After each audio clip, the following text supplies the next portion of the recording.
สวัสดีพี่น้องปองป่ายผู้ติดตามทางเพจเฟซบุ๊กเสียงอึ่งทะเลยแชแนลมื้อนี้มาเบิงซิมเก่าโบสถ์เก่าวัดวัดบ้านนาผึงวัดบ้านนาผึงวัดโพไซที่ชื่อว่าโพไซที่วัดโพไซบ้านนาผึงพี่น้องนี่นะเป็นวัดเก่าวัดแก่ก็แต่ว่า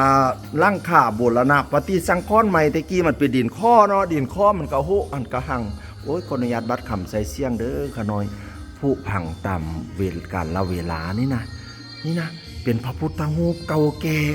ศิลปะตั้งแต่สมัยใดบูเนี่ยศิลปะล้านช้างเนาะสินี่เนาะเนี่ยจิตรกรรมภาพฟ้าผนังนะพี่น้องเห็นบ่นะพูดนะธรรมาสนะหลวงรักพิษทองอย่างดีพูดนะธรรมาสใหม่นะโอ้รูปเต็มอย่างชัดเจนดีอยู่เนี่ยพี่น้องรูปเต็มนะจิตรกรรมฝาผนังเนี่ยนี่นะภาษาลาวอีสานบ้านเฮาก็เอิ้นว่ารูปเต็มเนาะนี่นะโอ้ยเขียนไปจนฮอดปุ่นพุ่นนะโอ้แต่กี้คันสิสร้างใจสนิทแสดงว่าเป็นบ้านใหญ่เติบเมียงใหญ่เติบพี่เนี่ยเพราะว่าคนลาวอีสานหรือว่าคนไทยแต่ก่อนนิยมสร้างด้วยไม้ใช่ไหมถ้าจะสร้างปูนนี่ถือว่าต้องใหญ่พอสมควรถึงจะสร้างปูนได้นะเพราะสิโกกำแพงยังเป็นปูนชนิดนะพี่น้องนี่นะสุดยอดพี่น้องนี่นะเนี่ยเงาโบราณโบราณเครื่องโบราณบัดอย่างเพิ่นเฮบุญพระเวทใช่เนาะพระพุทธรูปใหม่พร้อมพอพี่น้องยังประดับประดาพวกฮอกพวกเงาบัดอย่างเฮบุญพระเวทวะซับปะทุนกังเนี่ยสิเป็นมาเป็นซับปะทุนกังบังลั่งบ่ให้เปียกแดดสิเป็นซับปะทุนกังบังหน้าบ่ให้เปียกฝนจ้าถูกพี่น้องโอ้ยบุญลายไส้เหงาจังเลยพอพระพุทธรูปโบราณ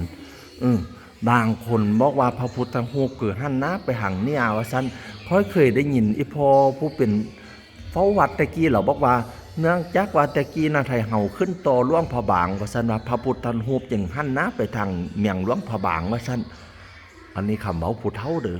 ตั้งแต่กี้เราสิเป็นมักคุเทศประจำวัดนี่ล่ะบัดยามคนมาเราสิอธิบายให้ฟังดีๆว่าเป็นซักดีจริงเดี๋ยวนี้บ่เห็นเราแล้วสิเป็นเบิดบุญแล้วว่าเพราะค่อยมาไล่ปีเติบเลยเนี่ยพระพุทธรูปเก่าแก่เนี่ยพี่น้องเนี่ยหน้าประตูก็สิมีตัวหมอมเนี่ยเขาเอิ้นว่าตัวหมอมเนี่ยพี่น้องนะด้านนอกก็มีกิจกรรมฝาผนังนะครับนี่นะเพราะแต่ก่อนเป็นไม้เนาะเริ่มผุแล้วนี่นะประตูมีจักประตู3ประตูพี่น้องหังฮี้หอม